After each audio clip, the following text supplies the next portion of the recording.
My colleagues all know me as the quant methods numbers guy, and I'm going to give a presentation that completely eschews any numbers whatsoever. Hopefully that will be to all of your benefit.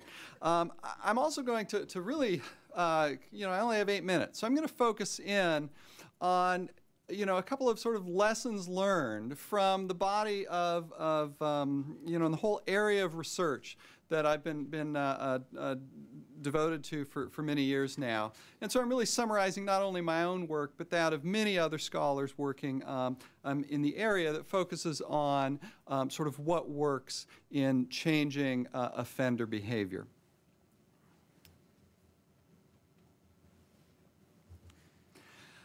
Well, I guess a few numbers at least that serve as a backdrop, and most of these numbers, most of you should be familiar with. As Jeremy Travis coined the phrase, the iron law of corrections, most people who are in prisons and jails will eventually return to the community.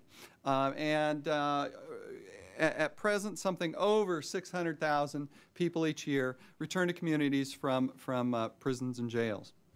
And the most recent number I was able to find is that we have about 7.3 million individuals involved in criminal justice supervision in some way, probation, parole, diversion programs, prisons, jails, etc.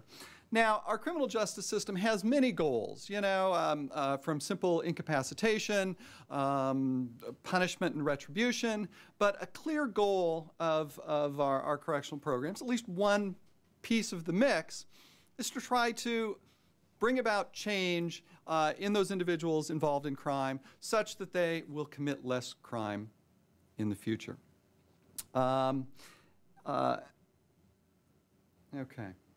And that notion is embedded in the very name corrections that we see in many sort of our departments. Okay, let's see. Somehow I've momentarily gotten lost.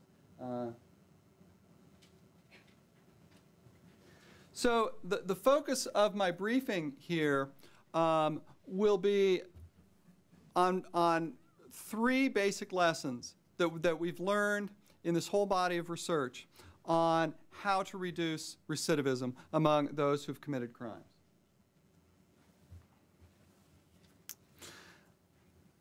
Over the last half century, there's been a large body of literature that's focused on the effectiveness of these types of programs. And essentially, these studies have looked at the relative effectiveness. So not does a program work relative to nothing, but does changing a program or adopting some new program improve the outcomes. So what we're looking at here is sort of relative effects. And the piece of this that I've really focused on are the dozens of scientific systematic reviews, meta-analyses, that have been done to try to make sense out of this large body of literature to identify sort of robust, durable findings, okay? Patterns that occur over and over that we can be fairly confident that they reflect some general truism or robust scientific finding. And there are really a couple of findings or patterns that have emerged that I'm going to focus on. So lesson 1 has to do with what we've learned about sanctions or punitive approaches to trying to change individual offenders. And the first lesson is these don't work. Now keep in mind that what we're talking about here is sort of specific deterrence, and whether or not tweaking the degree of punitiveness, not punitiveness versus nothing, okay, but increasing the intensity of punitiveness. That's really what this research has looked at, whether or not that leads to reductions in future offending, and for the most part, looking at a whole variety of different forms of sort of tweaking punitiveness. We've found either no changes in future criminal behavior or, in some cases, increases in criminal behavior. So a few examples, and this is by no means an exhaustive list. I'm just sort of teasing you with a few sort of concrete examples. Correctional boot camps. Been a large amount of research on correctional boot camps. They essentially represent sort of a sort of get tough approach. And for the most part, they've either shown no benefits whatsoever. The small number of programs that have shown benefits have incorporated lots of therapeutic, rehabilitative sorts of programming rather than just sort of the pure punitive elements. Research that has tried to look at changes in prison sentence lengths has found no reduction in future criminal behavior. If anything, the relationship seems to go the other way. Another study has looked at sort of custodial prison jail sanctions versus community sanctions. And there have been a small number of very interesting experimental studies and natural experiments that have occurred in this area of people sort of on the cusp of whether they should get a prison or a community sanction.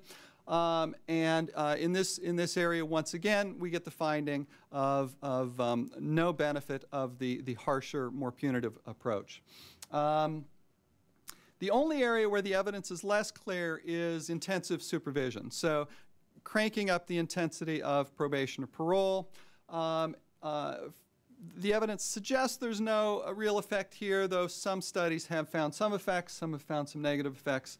It's an area where it may matter more how it's done, et cetera. So the first bottom line lesson is that sort of more severe punishment doesn't produce a specific deterrence for those offenders on which that punishment is doled out. Lesson number 2. We've learned that sort of in general, rehabilitation programs are effective. Therapeutic programs that try to facilitate positive change in the individuals. So that's the good news. Bad news, of course, is that there's tremendous variability across programs, with some programs really having no effects whatsoever, to other programs producing really remarkable reductions in future offending, in the neighborhood of 40% reduction in offending. And just to make that number a little more concrete, in a lot of this research, typical one-year recidivism rates are 50%, 50% of those in just sort of the comparison group reoffending. So a 40% reduction would be reducing that from 50% down to 30%. And at least for my money, that's a meaningful policy reduction. Okay, some examples. Drug courts. Good evidence that drug courts are effective. Also tremendous variability across the drug courts. Current research is trying to better understand what the essential characteristics of drug courts need to be to make them effective, how to implement them in ways to ensure that they're effective. Another area where we have good evidence is something called cognitive behavioral programs. These are mostly group-based programs, either in prisons or in communities, that focus on sort of dysfunctional attitudes and thought processes and rationalizations for criminal behavior, or that try to build social skills and improve the way in which offenders sort of interpret situations, those sorts of things. These programs have often very large effects and reductions on offending. An area with some positive, some mixed results, prison-based sort of work, education, vocation programs. The effectiveness seems to depend heavily on sort of the nature of the skills that are being developed. Unfortunately, many work and vocation programs teach skills that have no market value once people leave prisons. But within this mix, there's evidence of some effectiveness that educating and increasing the skill set of offenders can be beneficial. Relapse prevention programs for juveniles and adults. This is a relatively new treatment program that's fairly focused short-term that is focusing on substance use issues. Another example, jail-based substance abuse treatment programs, both sort of therapeutic communities embedded within prisons, and also sort of group-based cognitive behavioral counseling programs within prisons have evidence of effectiveness. Now, this is just an example. There's, if you look at the literature, this list could be substantially longer. But it's to give you the sense that there is evidence that rehabilitation programs that try to produce positive change in offenders can reduce future criminal behavior. Now, I've misled you a little bit. I said there'd be 3 points. The third point is really a collection of points. And that's focusing on sort of what have we learned then among this mix of rehabilitation programs about which ones tend to be more effective and which ones tend to be less effective. In other words, sort of what are the principles of effectiveness that have emerged out of this body of literature. And the list is longer than this, but I just want to give you a few highlights of some important things that we've learned. One is that programs that focus on what are called criminogenic factors tend to be those that are more effective. Criminogenic factors are malleable features of offenders, things that are changeable that either sort of lead them towards crime or impede leading a crime-free life. So one clear example is substance abuse. Antisocial attitudes are another example. Low impulse control, another example. And there's a body of literature that addresses these. Rehabilitation programs that focus on these tend to get the bigger bang for the buck.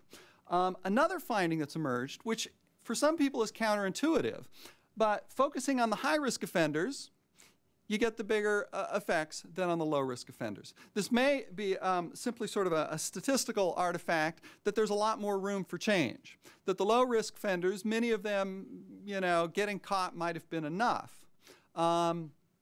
We still don't fully understand that, but we have learned that really focusing on the high-risk offenders seems to be very productive. And the last sort of major point here is that the programs need to be implemented well. If you don't implement the program well, then there's little hope that it will be effective.